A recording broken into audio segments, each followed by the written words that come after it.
تو جب ولی بن جاتا ہے تو پھر کیا ہوتا ہے؟ اللہ تبارک و تعالی جبرائیل امین کو بلا کر جبرائیل امین سے فرماتا ہے، جبرائیل فلاں سے میں محبت کرتا ہوں، تو بھی اس سے محبت کر۔ یعنی جو ولی ہوتی ہیں، رب فرماتا ہے کہ فلاں بن فلاں فلاں بستی میں رہتا ہے، وہ مجھ سے محبت کرتا ہے، میں اس بندے سے محبت کرتا ہوں، اے جبرائیل امین تو بھی اس بندے سے محبت کر۔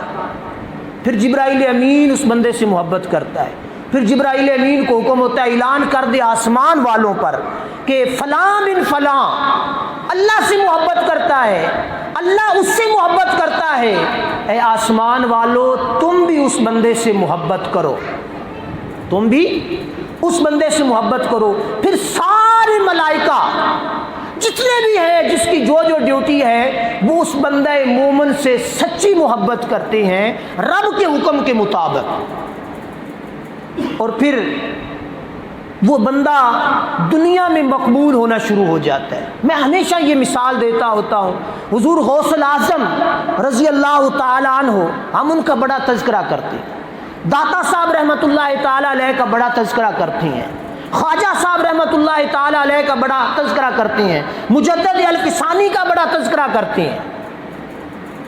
کوئی ہماری ان سے رشتہ داری ہے؟ کوئی بندہ ہو جو کہے کہ میری داتا صاحب سے رشتہ داری ہے، کوئی بندہ ہو جو کہے میری غریب نواز سے رشتہ داری ہے، کوئی بندہ کہے کہ میری غوث الاعظم سے رشتہ داری ہے؟ محبت ہے ان سے؟ جو بھی صحیح العقیدہ بندہ ہوگا، جو مومن ہوگا، وہ اولیاء سے محبت کرے گا، اور کرتے ہیں۔ کیوں کرتے ہیں؟ ہم میں سے کسی نے حضور غوث الاعظم کا مزار بھی نہیں دیکھا ہوا کہ کسی نے دیکھا ہوا ہے، نہیں گئے، تو ہمیں ان سے محبت ہے، ہم ہر روز ان کا ذکر کرتے ہیں، ان کی کتابیں پڑھتے ہیں، ان کے نام کی 11ویاں پکاتے ہیں۔ کیوں کرتے ہیں یہ سارا کچھ؟ کیونکہ رب نے آرڈر دے دیا ہوا ہے، یہ میرے بندے ہیں، انہوں نے میری رضا اور خوشنودی کے مطابق زندگی بسر کی۔ زمین والوں، آسمان والے اس بندے سے محبت کرتے ہیں، تم بھی اس بندے سے محبت کرو۔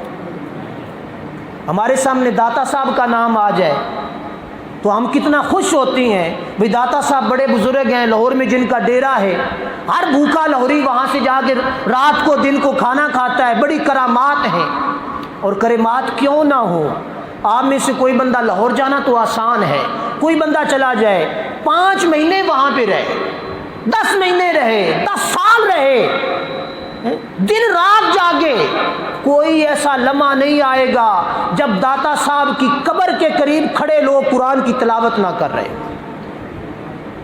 24 گھنٹے میں ایک لمحہ ایسا نہیں آتا کہ لوگ کھڑے ہوئے قرآن مجید کی، بیٹھے ہوئے دن رات یہ سلسلہ چل رہا ہے، قرآن مجید کی تلاوت ہو رہی ہے۔ تو ہم تو کہتے ہیں کہ ابا جی کے سال ثواب کے لیے صرف سورہ فاتحہ اور کل شریف پڑھ کے دعا مانگے، ان کے درجے بلند ہو جاتے ہیں۔ تو جہاں ہر روز ہر لمحہ قرآن مجید کی تلاوت ہو، دین ہو، اسلام ہو، ایمان ہو، وہاں کی پھر کیا عالم ہوگا، وہاں کے درجے مرتبے کیا ہوں گے۔ یہی وجہ ہے کہ 900,000 سال تقریباً گزر گئے، آج بھی داتا کا نام زندہ ہے، داتا کو یاد کرنے والے دیوانے آج بھی موجود ہیں۔ کیوں؟ انہوں نے شریعت اسلامیہ کی روشنی میں صحیح زندگی بسر کی۔ ہم لوگ چاہتے ہیں کہ اگر ہمارا ذکر باقی رہے تو پھر ہمیں صحیح اسلامی زندگی بسر کرنا پڑے۔